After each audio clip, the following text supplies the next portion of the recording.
My name is Couch Coop and I'm on year 7 of reviewing single player, local co-op, split screen, PlayStation 4, PlayStation 5 and Game Pass video games. Man, that art shirt is fucking me up. I upload on a minimum of 3 times a week and some of my content gets up to 500 views a video. We'll get left behind if you don't jump aboard this hype train, and we've all recently been enjoying the Star Wars 4th of May, split screen Empire Space Battles are the way forward. I will link in description.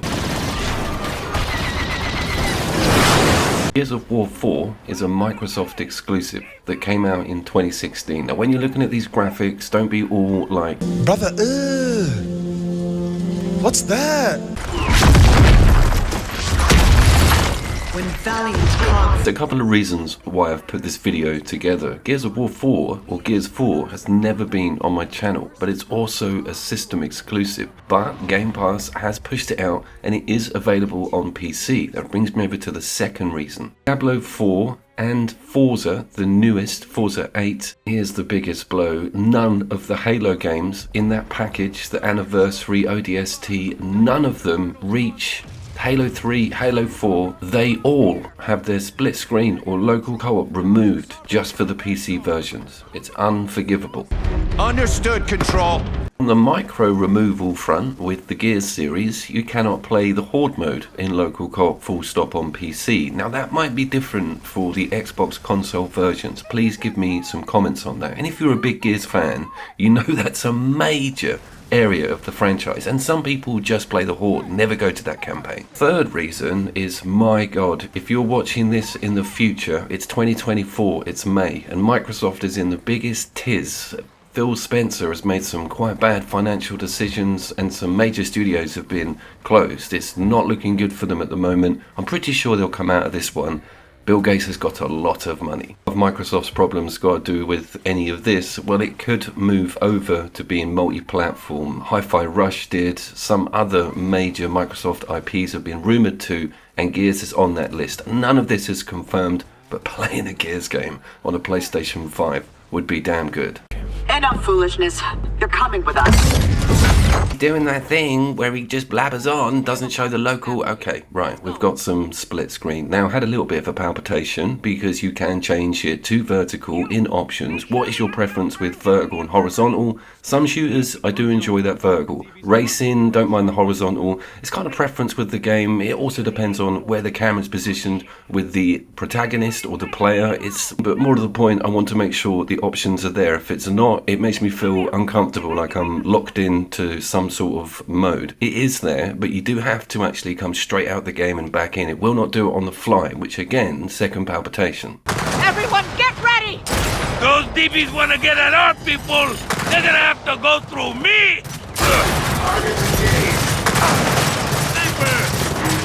Fourth reason, you don't have to keep coming up for reasons for putting this video out, mate. You're a local co-op YouTuber, it's okay. I want to see how the game looks 8 years down the line. Can you believe that? And if you're a fan of the series or the split screen mode, you'll see that there isn't massive difference between these two games. I'm talking about Gears 5 and Gears 4. I am the left screen, by the way, if you want to just have a look at how terrible I am at this video game. I also have issues with the reload minigame. I'm always looking up to the top right, not paying attention what's in the center of the screen or shooting at me because I'm trying to get my timed reload. I feel that is quite a big ask, A, for a man of my age, and B, for just people in general. When stuff gets panicked, you'll just miss your reload opportunity and just have no bullets to deal with it. I think that's part of the whole Gears excitement.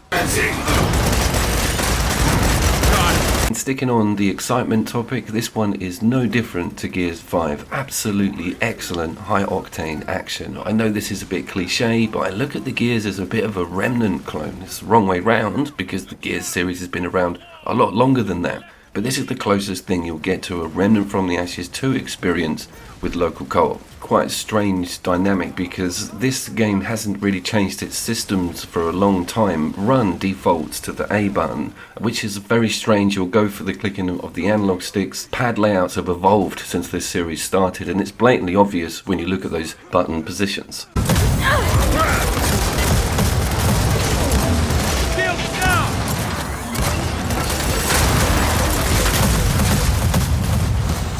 two things about that campaign that I wanted to cover. First of all, front end. In Act 1, you get a really cool mission, which is what you're looking at, which is essentially a mini horde mode. Gives you waves, times you down, you've got the fabricator. I was like, awesome, at least we get to have a tiny bite of that experience. Second thing is, the locusts themselves do not turn up for a damn long time. You're dealing with these machines. It's like this massive set piece at the start with basilisks and a huge sort of battle scene, but it's gone very quickly and you're pushed out to these robots, which I do and don't like. They've got a very detailed dissipation animation, but they were all over Gears 5 as well, and I was very much hoping for instant locust slaughter.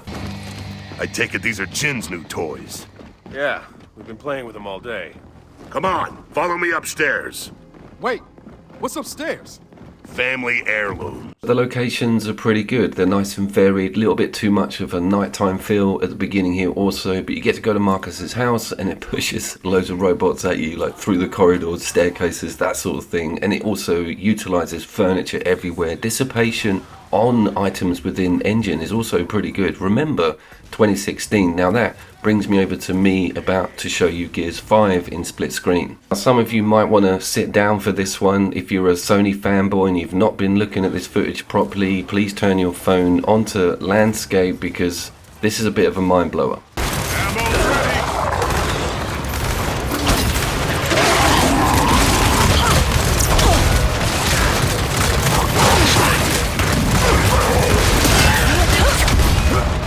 Sweet Baby Inc. and the Orphans. My god, that's not even high-powered graphics card. And incidentally, this is running at ultra at 60 frames per second. I had the pleasure of being able to put everything up 2016. So if you've got a mid-rig, this is definitely going to look absolutely perfect, both off split screen and during.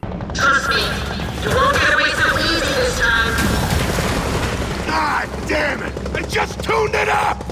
All right, new plan. Take out that Kestrel!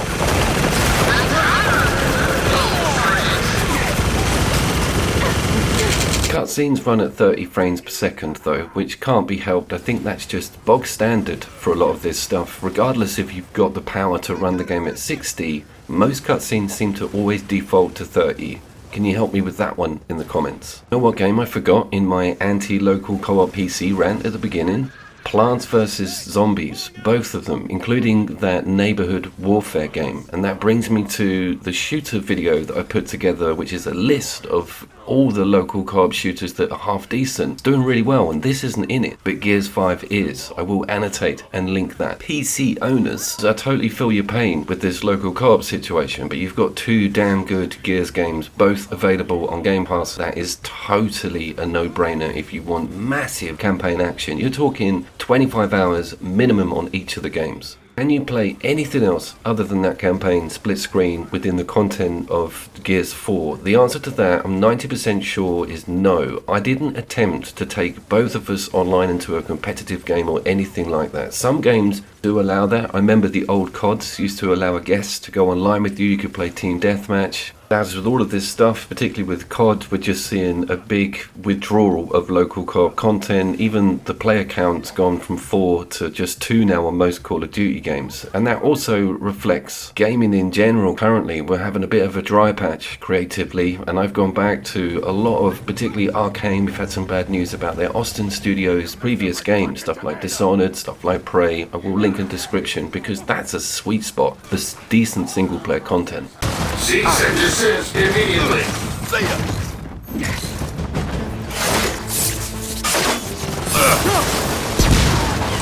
Where would I have put Gears 4 in that campaign shooter list? Now, if I remember correctly, I think Gears 5 was kind of second or third place. It would just go under Gears 5. It's an incredible game, but not as polished or as modern on a split screen level as its successor. Legacy subscribers, I am going to have a huge swing back to Sony, particular PlayStation 5 content. Now the machine is back on the way and I'm going to get Stellar Blade, Dragon's Dogma 2 and Rise of Ronin. They're my two target games to get on the channel, hopefully before the end of the month. I was of course the cheerful summer breeze that is Couch Coop. I will be seeing you down there, and thank you very much for getting to the end of the video. A like and a sub would be awesome.